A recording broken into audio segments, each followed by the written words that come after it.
Welcome back to the channel, everyone. Today's video, Ben is going to show you what he is sowing in the beginning of April. So what have we got, Ben? There is a lot more than this, but this is just a selection for now. I'll be doing more later. So we got multiple different squashes. Yep. 2 different courgettes, a cucumber and a gherkin. Okay. And a spinach for now. I will be planting a lot more later. Yep. No worries. Right, as we go, I will inlay the names of the seeds that he's sowing. So yeah, you've all seen the seed soil mix video, so get your soil mix prepared because now is the time to start sowing. Yeah, busy month this month. It is. This is go time. All systems go. So spinach, I only do small amounts just because I will successionally sow them. So I just put them in these little trays here. 1 per pot? Yeah, just one. One per cell, sorry. These are, well, there's 2 in there, and that'll be alright. So if there's 2 and they both germinate, do you split the plants or do you just thin them out? Yeah. It's always worth having a few more than you want. I don't actually want 12 spinach plants, but you can't guarantee what germination rates are going to be. So. No, this is true. All mine germinated. I got about 50. That is the problem when you get really good germination. I don't like killing plants. Well, the slugs are going to get some, and then, you know, some cells are going to dry out. In my case, because I'm watering a watering can. Just push them down. So with spinach, they stay around double the depth of the seed. Put them all on top, push them down. Like smattering. Double the depth of the seed. And then just a very light sprinkling over the top. Yep. And that is job done. Quick label. Don't forget your plant label, guys. Now, yeah, you should label everything. Yeah, you should. You always say you're going to remember and you never do. Especially if you are planting multiple different squashes, multiple types of spinach.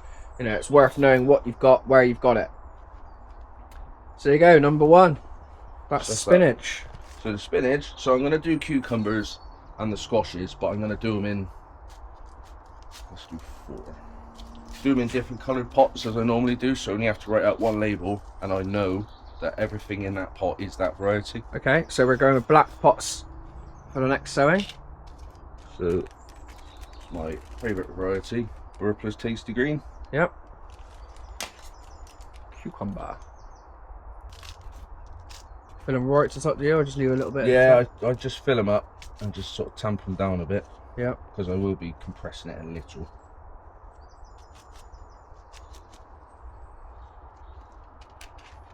And in they go. So how many seeds in each? Just the 1? I'm going to do 1 in each, but in one of them I'll just do 2 just because. Say I don't actually want 4. You do get a lot of lot of cucumbers off of 1 plant. Yeah. I've got chickens, so I'm not too worried because any excess I get goes into the chickens or just give them away. Yeah. I got quite a few cucumbers for mine, but I've only, well, the 3 in the greenhouse at the moment. There to go in my greenhouse, and then I think I've got 6 outside ones. It's quite a lot on it. That is an awful lot. That's 9 cucumber plants in my plot. Yeah, no, that is. I might put a couple more squashes in instead of cucumbers because I want it to grow with a trellis, the archway, you know. I always do the Burr Plus, so I'm not going to write it on there. So you've quite literally just let them on the top, push them down ever so slightly, cover them with a tiny bit of soil. Yeah, simple. 1 label because they're all the same pot. Job done. So that is the spinach and cucumber. So next on the list, Ben, is some gherkin.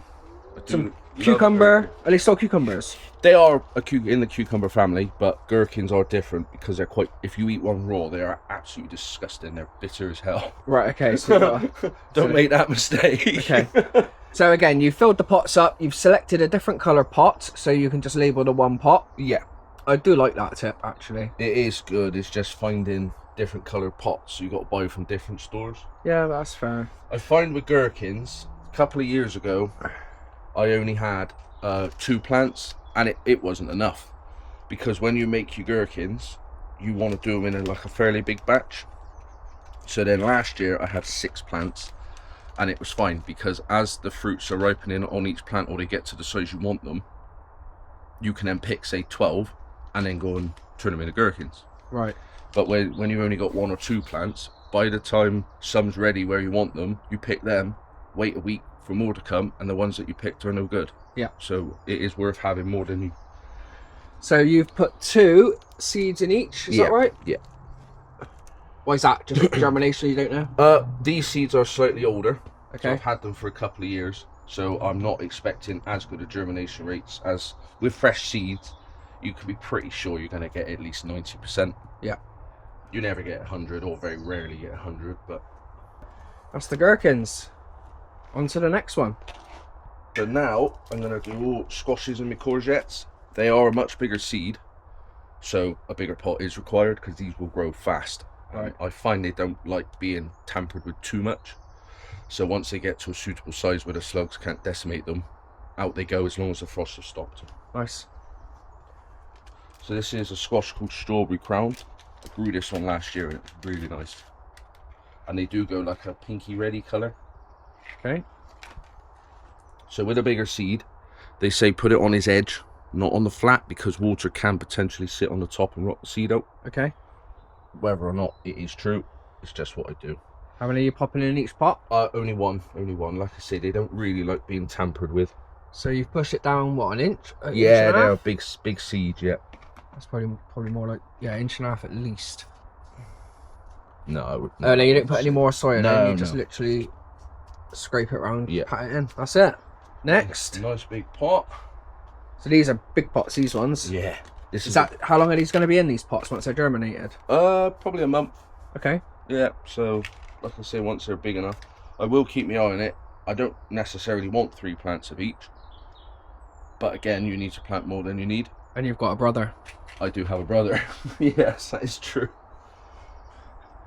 I might replace some cucumbers that I'm gonna, well, 7 cucumber plants. I might replace some for some squash. Yeah, I think 7's way too many. You're going to be struggling to eat all of them. I got a worm farm, Ben. Doesn't matter. The seeds. Plus, the dog really likes cucumber. Oh right. She loves cucumber, garden peas, petit pois. She loves them. Yeah, I make her a little bowl of peas.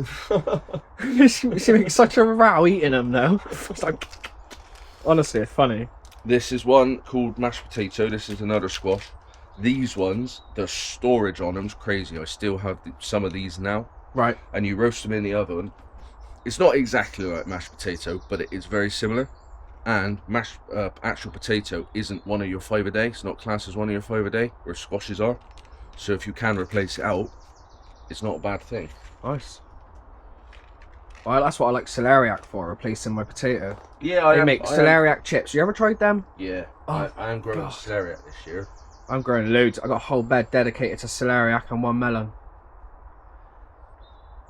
Like some of my beds, which you'll see on the walk round, Ben, that I've put melon in with like some carrots and parsnip beds. Right. But the melon needs significantly more water than a root veg, so I'm wondering if it's going to work. I mean, like, it is in the corner, so I can just isolate a deep water into that corner. Yeah. But then the carrots around by that plant might suffer a little bit, I'm guessing. Thing is, with plants like that, because they vine out, you can't really dedicate a bed to them.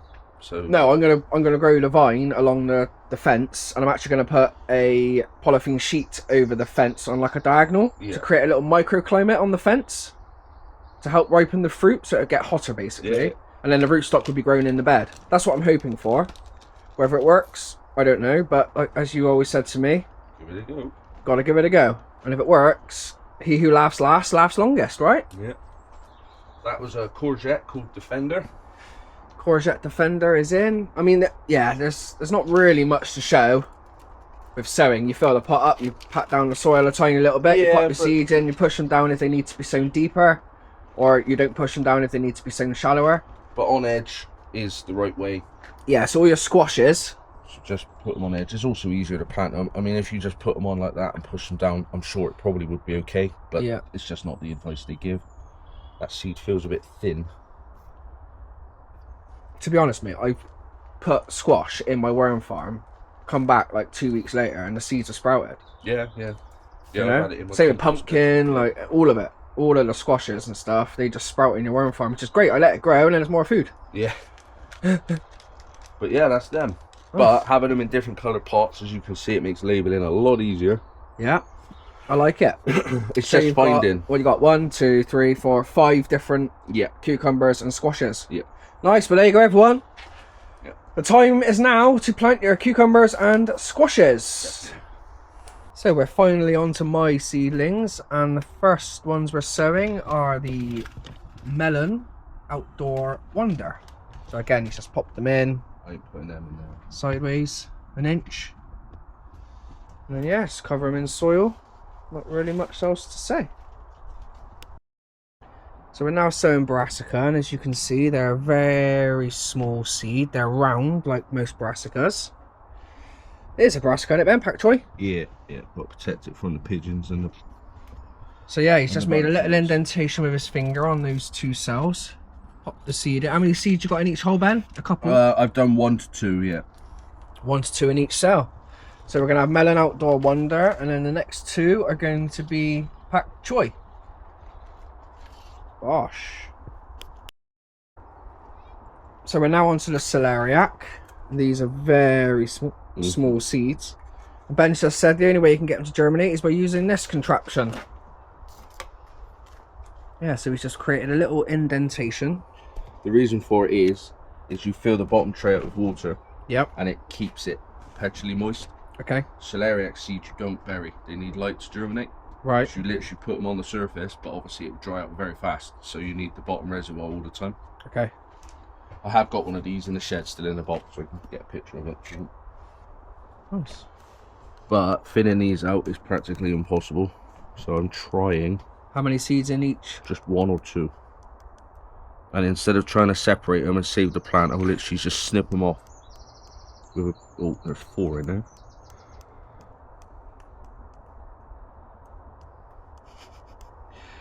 Very delicate. I like that tool though. That's a pretty cool tool. Nice. Here we go. Climbing French bean cobra. Climbing purple bean, a cross violet. You got what? I've got a lot of beans. Dwarf yellow French bean burgold. Nice. How many are you planting of each is the question. I'm just going to do 1 tray of early sowings. Yep. And then I will wait probably near the end of April and then do the rest direct. Just so I can get a little bit of an early harvest from them. Nice. But I might do the yellow ones. I do like beans. I'm not growing runner beans this year. And the only problem you will find with them, you have to protect the trays from the mice, because they will find them. You'll come down the next day and you just have a hole where every bean was. So I'll put just a cover over it. But you've got to keep your eye out, because as soon as they're up, you do need to remove that cover.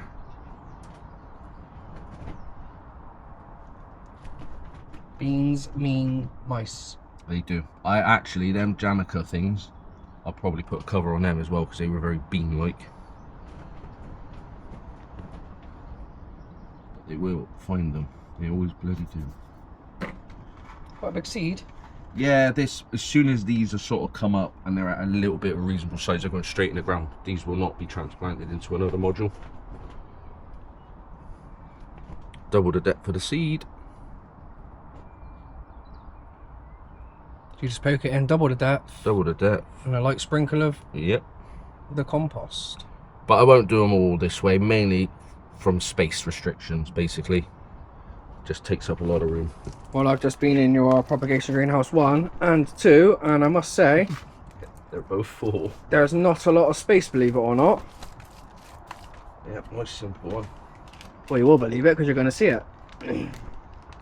But yeah, there we go. That is some French beans soon. Obviously, lots to sow in April. Definitely lots to sow in April. It's a busy time. This is the grow month.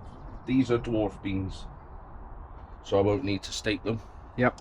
But all the rest, they're climbing, so I put 12-foot canes in. Just let them climb up on their own. Nice. But that's that.